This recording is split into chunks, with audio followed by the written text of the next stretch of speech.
لیکن کہیں نہ کہیں اب بھی کمی ہے. اب بھی ایک بہت بڑی تعداد ہے جو روزہ نہیں رکھتی، روزہ رکھنے سے محروم ہے، اور وہ ان نوجوانوں کی تعداد ہے جو اس وقت محنت مزدوری کرتے ہیں، مارکیٹ میں بیٹھتے ہیں، لوم چلاتے ہیں، کاروبار کرتے ہیں، اور ان کا عذر یہ ہے کہ دھوپ بہت ہے، تمازت بہت ہے، شدت بہت ہے.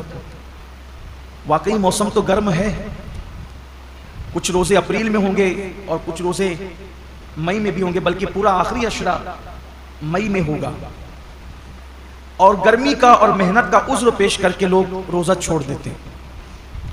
پہلی بات تو یہ ہے کہ موسم کا عذر یا محنت کا عذر پیش کر کے روزہ چھوڑنے کی اجازت نہیں ہو سکتی، بلکہ اگر محنت مزدوری کی وجہ سے آپ روزہ چھوڑتے ہیں تو اسلام کا حکم یہ جو احکام شرع ہے وہ بتا رہا ہوں آپ کو، کہ ایک طرف روزہ چھوٹتا ہے کام دھام کی وجہ سے، آپ اپنے اندر طاقت نہیں پاتے کہ محنت بھی کریں اور روزہ بھی رکھیں، تو روزہ نہیں چھوڑ سکتے.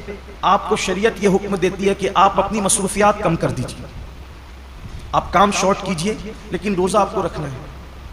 اس لیے کہ رمضان شریف کے ایک روزے کی اہمیت یہ ہے، ایک روزے کی، کہ جان بوجھ کر اگر کسی نے رمضان شریف کا ایک روزہ چھوڑ دیا اور اس کے بدلے میں پھر وہ پوری زندگی روزہ رکھے، تو زندگی بھر کے تمام روزے اس ایک روزے کی فضیلت کو نہیں پہنچ سکتے جو ماہ رمضان شریف میں رکھا گیا ہے. ماہ رمضان شریف کے روزے کا بدل زندگی بھر کے روزے نہیں ہو سکتے. جو فضیلت ان دنوں کی ہے، یہ موسم ہے روزے کا، اور کچھ لوگ چھوٹی موٹی بیماری کا بہانہ لے کر بھی روزہ چھوڑتے ہیں. ہر چھوٹی موٹی بیماری پر روزہ چھوڑنے کی اجازت نہیں ہے، گنہگار ہوں گے، سخت گنہگار ہوں گے. جس نے ایک روزہ رمضان شریف کا چھوڑا پھر اس کو قضا بھی کرنا پڑے گا ایک روزہ، اور توبہ بھی کرنی پڑے گی. یہ بھی عوام میں غلط فہمی ہے کہ جو لوگ سوچتے ہیں کہ رمضان شریف کا ایک روزہ چھوڑ دیا جان بوجھ کر تو 60 روزے رکھنے پڑیں گے. ایسا نہیں ہے، ایک ہی روزہ رکھنا ہے. یہ اصل میں جو بلا وجہ روزہ توڑ دیتے ہیں رکھ کر، 60 روزے ان کے لیے کفارے میں، لیکن جس نے روزہ چھوڑ دیا بہت برا کیا اس نے. ایک ہی روزہ رکھے گا بعد میں قضا، لیکن ساتھ ہی اس کو توبہ بھی کرنی پڑے گی. صرف روزہ قضا کرنے سے معاملہ ختم نہیں ہوگا، سچی توبہ بھی اس کے ساتھ لازم ہوگی. بلکہ جن لوگوں کے روزے کسی وجہ سے، لا علمی کی وجہ سے پہلے چھوٹ گئے، تو وہ عام دنوں میں غیر رمضان میں ان روزوں کی دھیرے دھیرے قضا کر لیں. روزہ نہ رکھنے کا وبال بڑا دردناک ہے. اللہ کے رسول صلی اللہ علیہ وآلہ وسلم فرماتے ہیں کہ میں نے جب شب معراج جہنم کا مشاہدہ کیا تو میں نے دیکھا کہ کچھ لوگوں کے جبڑوں کو آگ کی کینچی سے کاٹا جا رہا ہے. میں نے پوچھا جبریل یہ کون لوگ ہیں؟ عرض کیا یا رسول اللہ صلی اللہ علیہ وآلہ وسلم یہ آپ کی امت کے وہ لوگ ہیں جو ماہ رمضان شریف میں روزے نہیں رکھتے تھے. اس لیے یہ دنیا ہے، یہاں تو روتے گاتے گرتے پڑتے خوشی غمی میں زندگی کیسے بھی گزر جائے گی، لیکن ایک دن آخرت ہے. دنیا ختم ہونے والی ہے اور آخرت کبھی ختم نہیں ہوگی. آج عمل کر سکتے ہیں، اس کی اہمیت کا اندازہ نہیں ہے. جب اس عمل کا صلہ ملے گا اور عمل نہ کرنے پر سزا ملے گی، تب انسان پچھتائے گا کہ کاش میں نے اس کا فائدہ اٹھا کر زندگی کا کچھ نیکیاں اکٹھا کر لی ہوتی، کچھ عمل کر لیا ہوتا. بلکہ مرنے والے اللہ کی بارگاہ میں منت کرتے ہیں کہ میرے اللہ ہمیں صرف 2 رکعت دنیا میں جا کر پڑھنے کی اجازت دے دے. لیکن ارشاد ہوتا ہے بندے جب ہم نے تجھے موقع دیا تھا اس وقت تو نے اس سے فائدہ نہیں اٹھایا. اب زندگی ختم ہو گئی ہے، اب دوبارہ کسی کو دنیا میں نہیں بھیجا جائے گا. اس لیے میں اپنے نوجوانوں سے کہتا ہوں بہانہ مت کیجیے. روزہ رکھنے والے کو صبر اللہ دیتا ہے. اور ایک بات آج آپ سے کہنا چاہتا ہوں، اگر کسی غربت کی، تنگ دستی کی یا محنت مزدوری کی وجہ سے آپ کا روزہ پر مشقت ہے، آپ کے روزے میں مشقت ہے، تکلیف ہے، تو یہ بات ہمیشہ یاد رکھیے گا کہ جس نیکی میں جتنی تکلیف ہوگی، جس نیکی میں جتنی تکلیف ہوگی اس کا صلہ اتنا بڑھا دیا جائے گا. روزہ رکھ کر اے سی میں سونے والوں کا ثواب الگ ہے اور روزہ رکھ کر لوم چلانے والوں کا ثواب الگ ہے. دونوں کا ثواب یکساں نہیں ہے. روزہ رکھ کر کے اے سی میں آفسوں میں بیٹھنے والوں کا اجر الگ ہے اور روزہ رکھ کر کے دھوپ میں مارکیٹ میں بیٹھنے والوں کا اجر الگ ہے. وجہ کیا ہے؟ دیکھیے ڈاکٹر اقبال نے اس فلسفے کو بہت اچھے سے سمجھایا ہے. اقبال کہتے ہیں الفاظ و معانی میں تفاوت نہیں لیکن، الفاظ و معانی میں تفاوت نہیں لیکن ملا کی اذان اور مجاہد کی اذان اور. جو مسجد کے اندر کھڑے ہو کر کے اذان دیتا ہے اس کے الفاظ بھی وہی ہے، اور جو مسجد کے اندر اذان پڑے اس کا معنی بھی وہی ہے.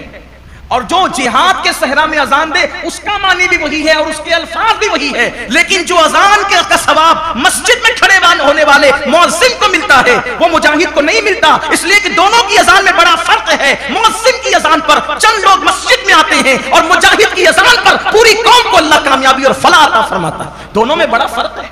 اس لیے کہ یہ اذان پنکھوں کے سائے میں ہے، یہ اذان چھت کے سائے میں ہے، یہ اذان راحتوں میں ہے، اور وہ اذان مشقتوں اور تلواروں کے سائے میں، دونوں میں فرق ہے۔ تو اسی طریقے سے اقبال کی فکر سے روشنی لے کر کہہ رہا ہوں، اور حدیث پاک کہ جس نیکی میں جتنی مشقت اور تکلیف ہوگی اس کا صلہ اتنا بڑھا دیا جائے گا۔ تو لوم چلانے والے مزدور کبھی غمگین نہ ہوں کہ کیسے کریں، ہمت سے کام لیجیے، جہنم مت خریدیے، جہنم کی کا عذاب مت خریدیے۔ اگر اللہ کی مرضی کسی کو مزدور بنایا، کسی کو سیٹ بنایا، لیکن آپ کو کام ہمت سے لینا ہے، اللہ اس کا صلہ بہت بڑھا دے گا، اللہ اس کا اجر بہت بڑھا دے گا۔ اور پھر کاش کہ ایسا ہوتا کہ اس سنت کو زندہ کیا جاتا کہ اللہ کے رسول علیہ السلام جب رمضان شریف آتا تھا تو خطبہ دیتے تھے اور فرماتے تھے، لوگوں جو تمہارے مزدور ہیں رمضان شریف میں ان کی مزدوری کچھ کم کر دو، یعنی ان مزدوروں کا کام کچھ کم، ان کو صلہ تو پورا دو، مزدوری پوری دو، لیکن ان کا کام کچھ کم کر دو، جیسے دوپہر میں ان کو سونے کا موقع دے دو۔ اب یہاں تو سیٹھوں کا حال یہ ہے کہ اگر مزدور نماز پڑھنے رمضان شریف میں بھی جائے تو ان کے ماتھے پہ شکن آتا ہے۔ یہ لوگ کہتے ہیں نا کہ حالانکہ سارے سیٹ ایسے نہیں ہیں، کچھ اگر سیٹ لوگ یہاں ہیں تو وہ برا نہیں مانے، مجھے تو لوگوں نے یہاں تک کیا کے بتایا کہ ایک سیٹ صاحب حافظ قرآن ہے، مجھے لوگوں نے نام کے ساتھ بتایا، میں نام نہیں لوں گا کیونکہ میں اللہ کے گھر میں واعظ و نصیحت کرنے کھڑا ہوا، غیبت کرنے کھڑا نہیں ہوا۔ کہا وہ حافظ قرآن ہے، وہ خود نماز میں گئے اور جب مزدور نماز پڑھ کر کے آئے تو انہوں نے کہا کہ اب جا تو نماز ہی پڑھتے رہے، یہاں سے نکل جا۔ یہ صورتحال ہے۔ پھر جس قوم کا حال یہ ہو کہ وہ اس قدر گندی سوچ کی حامل ہو جائے کہ وہ اپنے مزدور کو نماز پڑھنے تک جانے نہ دے، پھر ان کے کاروبار تباہ نہیں ہوں گے تو اور کیا ہوں گے؟ ان کے کاروبار کی ملائی دوسرے لوگ نہیں کھائیں گے تو کیا کریں گے؟ کل اور آج کے کاروبار میں کچھ فرق محسوس کرتے ہیں آپ؟ کل کی برکتوں میں اور آج کی برکتوں میں آپ کچھ فرق محسوس کرتے ہیں؟ کل بھی ہمارے باپ داداؤں نے کاروبار سنبھالا اور آج بھی ہماری نئی نسل سنبھالی۔ فرق یہ ہے کہ وہاں جب دین کا معاملہ آتا تھا تو وہ اپنے آپ کو سرنڈر کر دیتے تھے، قدرت نے انہیں برکتوں سے نوازا تھا۔ آج بہت کاروبار بڑھا لیا گیا ہے لیکن پھر بھی ہائے ہائے کیا جا رہا ہے، برکتیں اٹھ گئی ہے۔ وجہ یہ ہے کہ دین سے دوری ہے، مذہب سے دوری، اور انسان جب دین سے دور ہوگا تب تک وہ روئے گا، تب تک وہ پچھتائے گا، تب تک ناکامی اس کے گلے کا ہار بنے گی۔ تو آئیے، اللہ رب العزت نے اتنا خوبصورت سا مہینہ ہمیں دیا ہے، اس لیے میری گزارش ہے کہ اس مبارک مہینے میں پہلے تو روزوں کا اہتمام کریں، اور جن کو چھوٹی موٹی بیماریاں ان سے بھی کہتا ہوں بیماری کا بہانہ لے کے، سر درد ہے، بخار آ گیا ہے، کورونا ہو گیا ہے، ان چیزوں کو لے کر کے آپ روزہ نہ چھوڑیں، اس لیے کہ وہ اور بیماریاں ہیں اور اس حد تک بیماری ہے جس کو بہت سیریس میٹر کہتے ہیں، وہاں روزہ چھوڑنے کی اجازت ہے کہ جب آدمی رکھ ہی نہیں سکتا، بیماری بڑھ جانے کا یقین ہو، مر جائے گا، بیماری بڑھ جائے گی، تکلیف بڑھ جائے گی، جب کوئی مسلمان پابند شرع، کوئی دین کی سمجھ رکھنے والا ڈاکٹر کہہ دے تو بات الگ ہے۔ اپنی مرضی سے فتویٰ دینا کہ میں نے روزہ نہیں رکھنا، میں بیمار ہوں، جبکہ اللہ کے رسول علیہ السلام کا فرمان ہے روزہ رکھو صحت مند ہو جاؤ گے۔ روزے سے بیماری نہیں بڑھتی بلکہ روزے سے صحت ملا کرتی۔ جب اللہ کے رسول نے کہہ دیا جو طبیبوں کے طبیب ہے، جو حکیموں کے حکیم ہے، جو صرف جسموں کے حکیم نہیں بلکہ روحانیت کے بھی حکیم و طبیب ہے، تو جب اس رسول نے فرما دیا روزہ رکھو صحت مند ہو جاؤ گے تو پھر صحت ملنا ہی ملنا ہے۔ اس لیے بہانہ نہ کرو۔ ایک حدیث پاک اور یاد آتی ہے، فرمایا گیا ہر چیز کی زکوٰۃ ہے، ہر چیز کی، جیسے مال کی زکوٰۃ، جس نے مال کی زکوٰۃ دے دی اس کا مال اللہ کے قلعے میں محفوظ ہو گیا، اب اس کے مال کو کوئی نقصان نہیں ہو سکتا۔ ایسے ہی جان کی بھی زکوٰۃ ہے، جسم کی بھی زکوٰۃ ہے۔ تو جان کی زکوٰۃ کیا ہے؟ میرے آقا علیہ السلام فرماتے ہیں روزہ یہ تمہاری جان کی زکوٰۃ ہے، تمہارے جسم کی زکوٰۃ، مطلب جو لوگ روزہ رکھ لیتے ہیں اب ان کی جان بھی اللہ محفوظ کر لیتا ہے، وہ مہلک بیماریوں سے، موذی بیماریوں سے محفوظ ہو جاتے ہیں۔ آپ دیکھیے اللہ کے اولیاء، آج جتنی کثرت سے بیماریاں ہیں پہلے نہیں تھی، اور جو بیماریاں آج ہیں وہ پہلے نہیں تھی۔ کیوں؟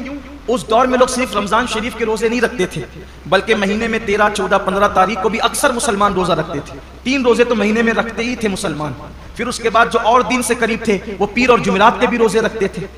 پھر موقع بموقع عاشورہ کا روزہ، یہ روزہ وہ روزہ، یعنی جو موقع آیا اس کے بہانے سے روزے رکھتے تھے. اس لیے یہ بیماریاں ان کو نہیں تھی جن بیماریوں میں ہم مبتلا ہیں. کیوں؟ کیونکہ وہ جسم کی زکات نکالتے رہتے تھے، اور جب زکات نکلتی رہے گی تو جسم محفوظ ہوتا رہے گا. ہم سمجھتے ہیں کہ کھانے سے طاقت ملتی ہے، طاقت کھانے سے نہیں ملتی.